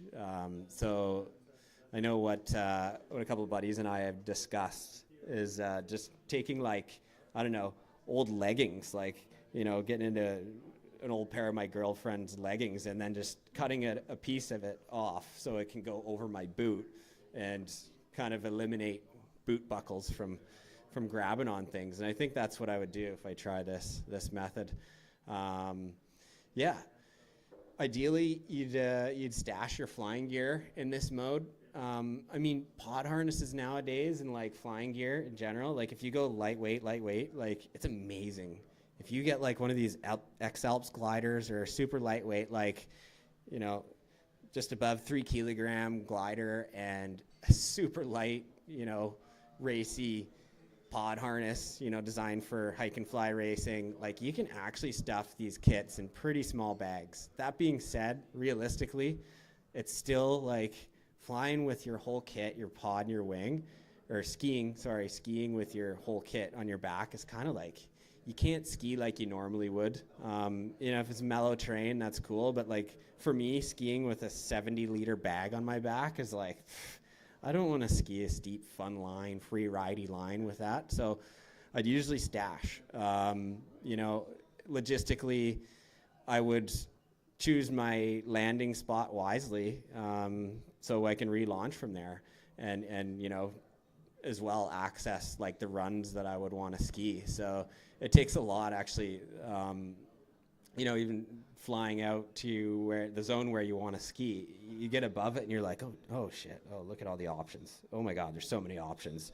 And you kind of got sky vision, so you're like, oh wait, is that or is that? And so you spend a few minutes definitely kind of looking around to see where the absolute best spot is to land and relaunch from and ski from. That's a big part of it. But yeah, the stash it's a beautiful thing. Yeah, to not have to ski with all that flying gear. It just kind of frees you up. And with that method, I always bring a mini ski bag to do laps with. That's what I would do with this pod harness mode for sure. Yeah, just like a super lightweight little 20-liter bag to fit your Avi gear in, a layer, you know, bottle of water, that sort of thing. Yeah, and we'll go to this. So simple mode. This is the most simple mode. I would argue that it's probably the safest mode because of the simplicity. I mean, there's not a lot of complexity you have to add into your setup, you know. So, and it's the way, like I've been doing these combo missions from the start. There was one last year, we did a different method, but yeah, least complex, probably the safest. The open harness is a pretty key thing. Like I wouldn't ever do this in a string harness ever again with a backpack on, because string harness plus backpack with gear in it, it just yanks your shoulders back so much. So you want to have like a proper open harness, whether it's a reversible harness or what, that it's semi-reclined, but you know, obviously has cargo area to hold your gear. A key thing is it needs good leg support. Your skis and boots add quite a bit of weight. So if you don't have good leg support, you're going to be like flexing your abdominal muscles the whole flight while you're thermaling, because your skis want to just pull your legs down. So that's a good thing to make sure if you're ever going to try a combo mission, you know, in this method, in this way, with an open harness, to have good leg support. Yeah, the weight of the skis, like I said, they can take a toll. Even in this method where I'm in my little open harness thing, like the harness is still not designed typically to have that extra ski weight on you. Actually, this is kind of like a custom harness setup. This is actually an Ozone Osium 1 that the pod was removable. So what I did is kind of reorient the seating position. I tore the pod off, but it's super reclined. So like I could fly like I normally do. It was a total familiar experience, like nice and reclined, flying with skis on. So that enabled a pretty good stance. But anyway, I think more commonly someone's just going to use an open harness that's designed to be an open harness.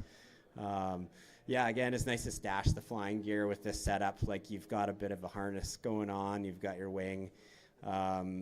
Yeah, much nicer to ski with like just a mini bag.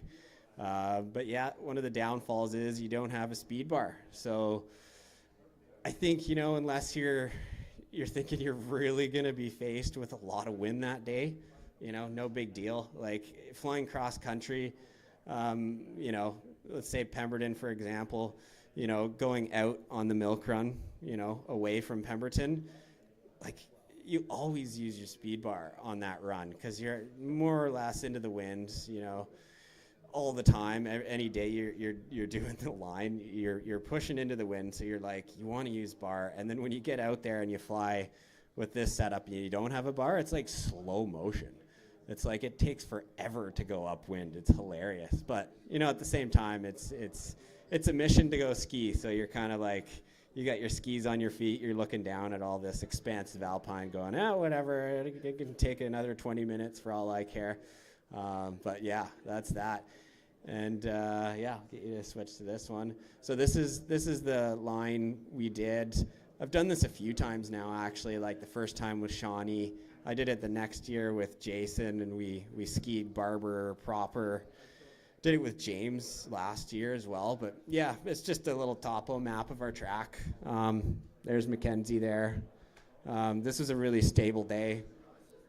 It took a long time to turn on, a lot of boating around over lower, and it was a pretty low flight out there. But once you got in front of the bigger backdrop of Barber, a nice thermal popped up and we landed. So I'll get you to switch to the next slide, which is a video of James and I doing a cool combo day last year. This is a really good day. Like the snow was outstanding, top notch. Everything went off that edge. The video makes it look like it was all perfect, but it was a late start. But yeah, we got it pretty good. There's just enough snow to make ski launching really, really good. 31-minute approach. Yeah, Jazz, you got it.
But it's pretty awesome. Pretty ridiculous is what it is. All right, well, we're gonna switch through here, go ski a line.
convinced ourselves that it's in our best interest to do a second lap. So we're going to do a second lap.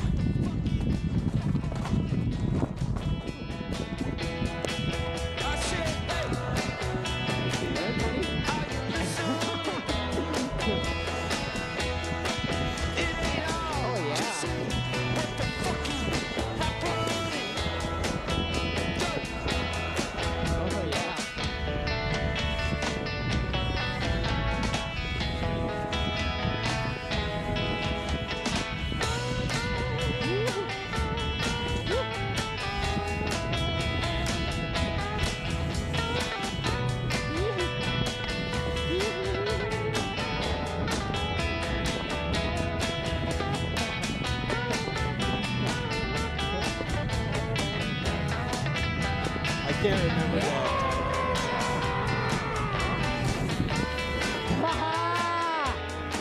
Hit it, buddy!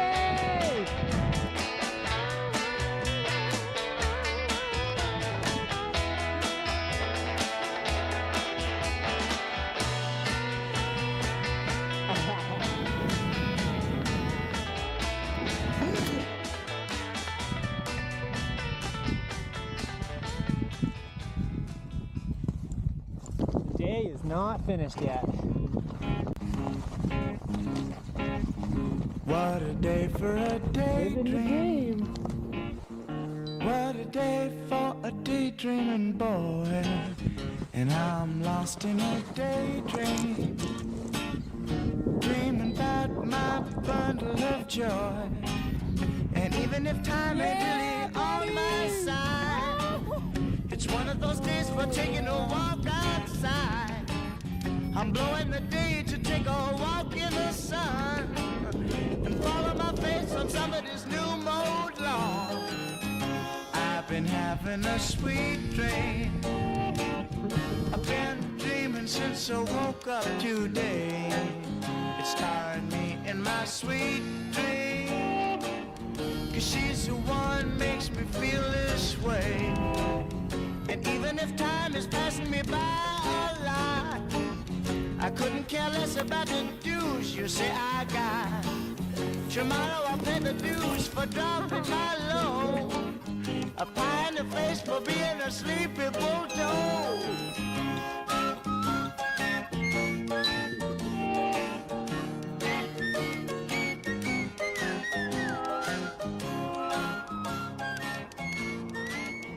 So yeah, Just a day like that. look at it. It's so nice out. A day like that is definitely a daydream. Like, to me anyway. That's just, yeah, as cushy as it could get. Amazing snow, great stability, good cross-country conditions. But like I was saying before, it was a really late start to that day. Like, we didn't launch till 2-something because it was so stable. We didn't land until 4:30. I think I checked last night when I was looking at the track. It was like we landed at 4:35 or something. We didn't ski until 5 p.m. or just past 5 p.m. So you're up there on Barber, you've just like stashed yourself in the high alpine, and you're like, oh dude, it's quitting time now. It's like, it's 5 p.m. and I'm just about to embark on this ski mission. But yeah, it was incredible. I mean, that was like late April, I think, second half of April. So the days were long, but yeah, it was pretty amazing to squeeze in 2 laps after landing, you know, close to 5 p.m. and get that done like we did. Anyway, yeah, the string harness, or the bag drop method, I've been calling it. I saw the guys out in the Alps, some of these really amazing pilots doing amazing things, do this in a couple different ways, and it just looked to make a lot of sense to me, as far as, yeah, having a good backpack to ski with, being as light as possible. It just looked like a really versatile way to do it. So.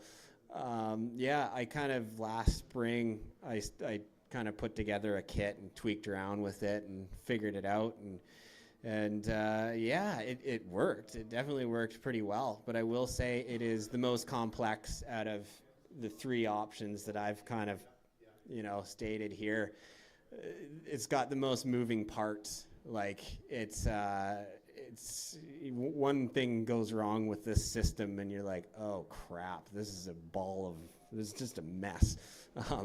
Anyway, so yeah, you definitely want to master this in the simulator. Like, you've got to hang around a lot and, you know, go through the motions of putting the bag on, taking the bag off, you know, centering like how you pack the bag and how it hangs. Like, you don't want your skis to be tilted this way too much or the other way. So you've really got to do a lot of tweaking. All in all, though, like once you get it dialed, it's not a crazy complicated system. It's just, yeah, I'd say complex more in the way that, you know, how many things need to work right. And then it will be a beautiful thing. Anyway, so it's a more ideal objective, or more ideal for an objective that involves skiing with your kit.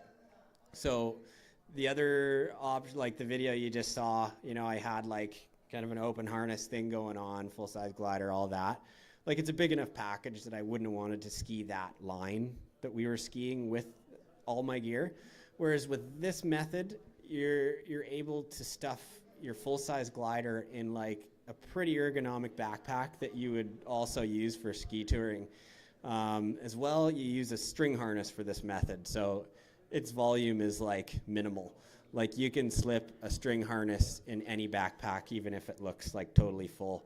So that is the real perk of this one. So it kind of opens up the possibilities of like, oh, how do you want to do this? Like, we could totally stuff it in super high, you know, on this mountain, literally ski down from where we land with all our stuff on our back, and then take off again wherever we want, or travel over here on skis and ski this, link it up, and then take off. So you've got your kit with you while you're skiing the whole time, which yeah, it opens up a lot of possibilities. Yeah, XC in a string harness definitely has its differences. This wouldn't have been my first time cross-country flying in a string harness. In my earlier days of paragliding, I tried different crazy fun things, and one was going into, these big hike and flies in the mountains, and, like wanting to go as light as possible and not have a big bag. So I'd literally bring a front mount reserve and a string harness and try and do these little thermic flights and little cross-country flights. And it's like, yeah, it's cool, but it's not really fun, especially when you have a backpack on. Thus, the bag drop method. So yeah, even when you drop the bag, like the string harness actually does become quite comfortable when you have no weight on your shoulders. That being said, it's a total upright harness. So when you're thermaling for hours, weight shifting, doing all the things one normally would during an XC flight in a totally upright position, different ergonomics all around, it's quite different, and it takes a little bit of getting used to. One example, this string harness I have, the hang points are quite high. And I noticed it right when I bought the thing or whatever, but it was like, didn't really make a difference for my mini wing. My speed wing, it kind of did. If anything, for the mini wing, it was nice because, the brake line was higher up, so I didn't feel like I wanted to shorten the brakes to get any better handling out of it. But with the cross-country glider, my brakes were basically situated inches higher than I'm used to. So I remember getting out on this flight that I'll show you on the next clip, getting into the first few thermals of the day and literally being like, why do I feel like I'm close to spin point? And then it's like, oh, dude, it's because my hang points are so much higher than I'm used to. And I'm just flying muscle memory like I usually would. And it's like, holy crap. Anyway, so yeah, a lot. This is it's the Gin Yeti Extreme, I believe. Yeah, it's a pretty good harness. Like, it's probably comfier than other string harnesses, I would say for sure. I've owned a couple others, and this is by far the most comfortable. It's actually got the most bucket seat I've ever had in a string harness, so it was really good for longer distances, just for leg support. So you don't feel like your feet are kind of pulling your legs down the whole time. So lots of differences flying XC in a string harness. But you know what? Like, if you want it enough, these aren't game-stopping issues really. Like, yeah, I think the biggest thing about flying in some of these combo missions is just the cold.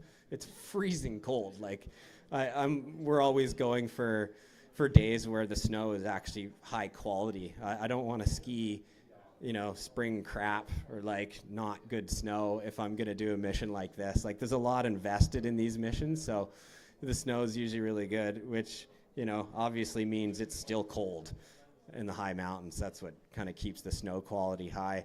So anyway, I think the biggest thing you have to suffer through is just being cold.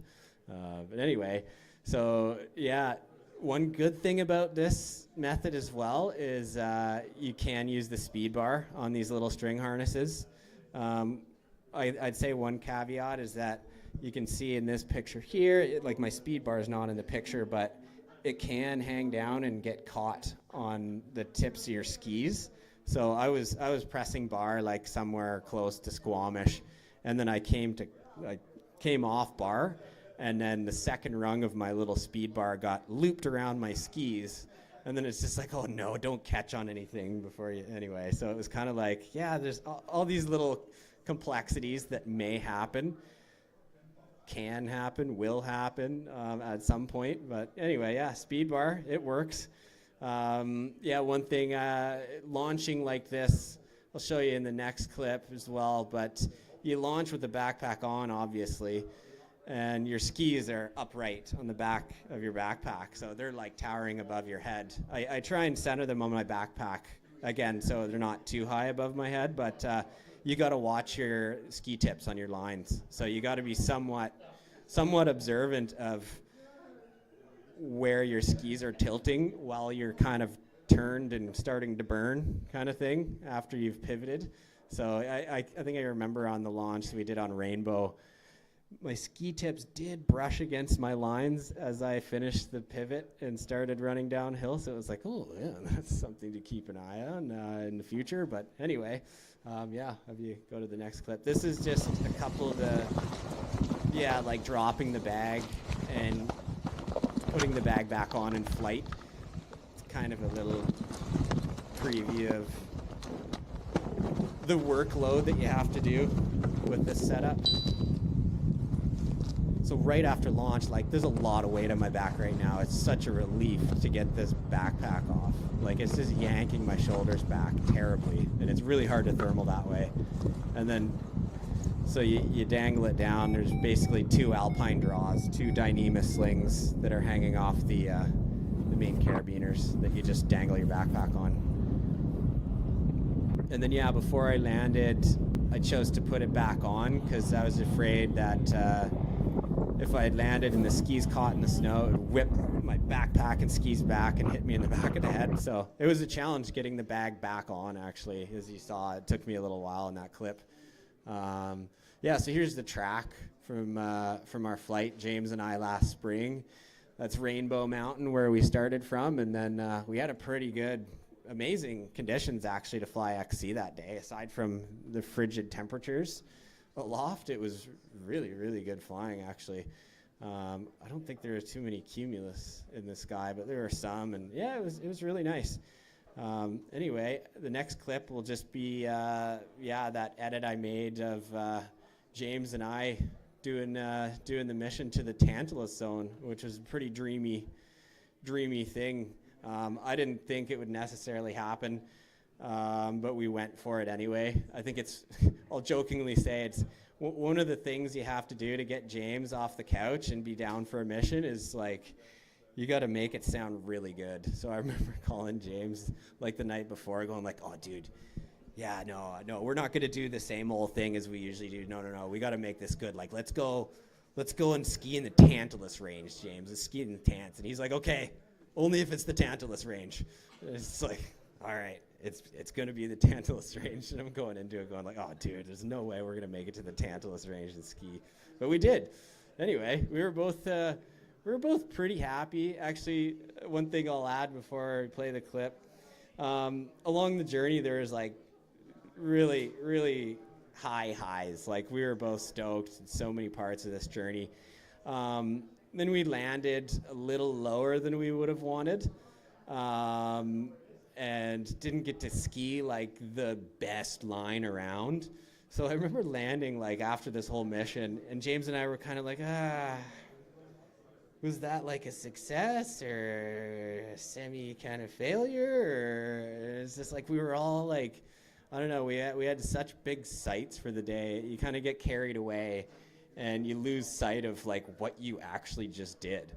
Just because you had like these grand like AAA 110% perfect amazing objectives that you were going for, and it didn't quite go as planned, and then it's just psychologically it's funny how you can be like, I don't know, man, like I guess I'm happy.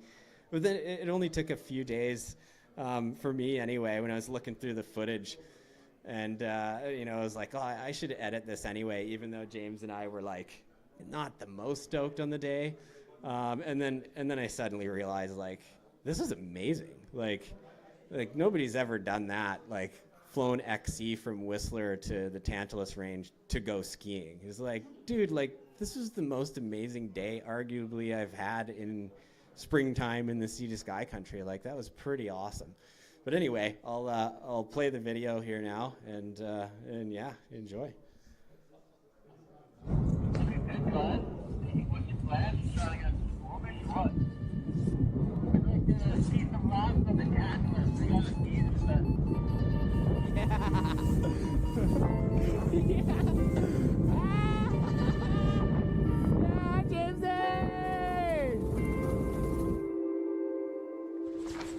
We're hiking up to Rainbow. This is either gonna work today or it's not gonna work. Big bag full of maybes. Where are we gonna ski, Jazz? Tantalus, John. We're gonna ski in the Tantalus apparently. How serious James was when he's like responding, we're gonna ski the Tantalus, John. He was definitely serious. It Should be good. was We're that going or towards nothing. the Tantalus range. Climb's getting nice and solid. Yeah.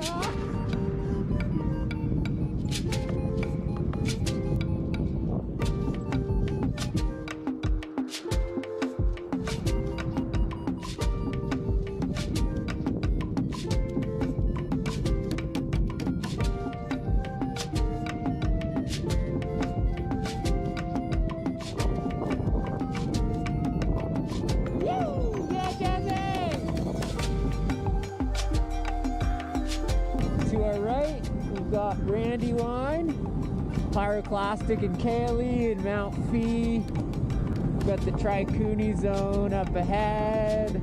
This is Mount Brew. Hopefully it brews up a nice climb for us.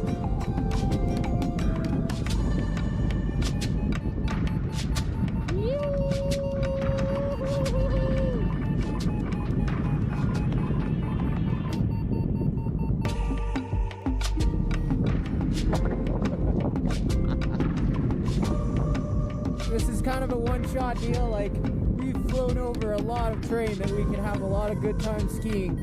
But I think we both had our hearts set on the Tantalus. Let's do it, buddy!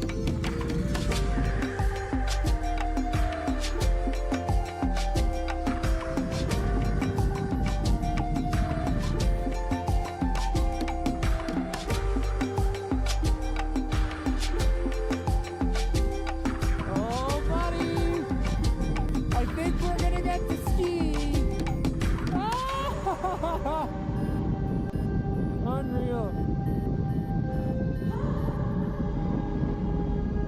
Yeah.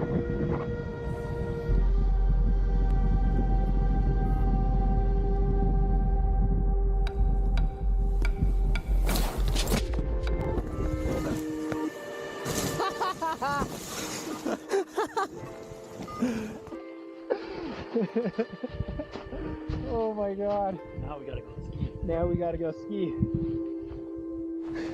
So we're gonna put in a little bit of leg work. Hopefully get a really rad run.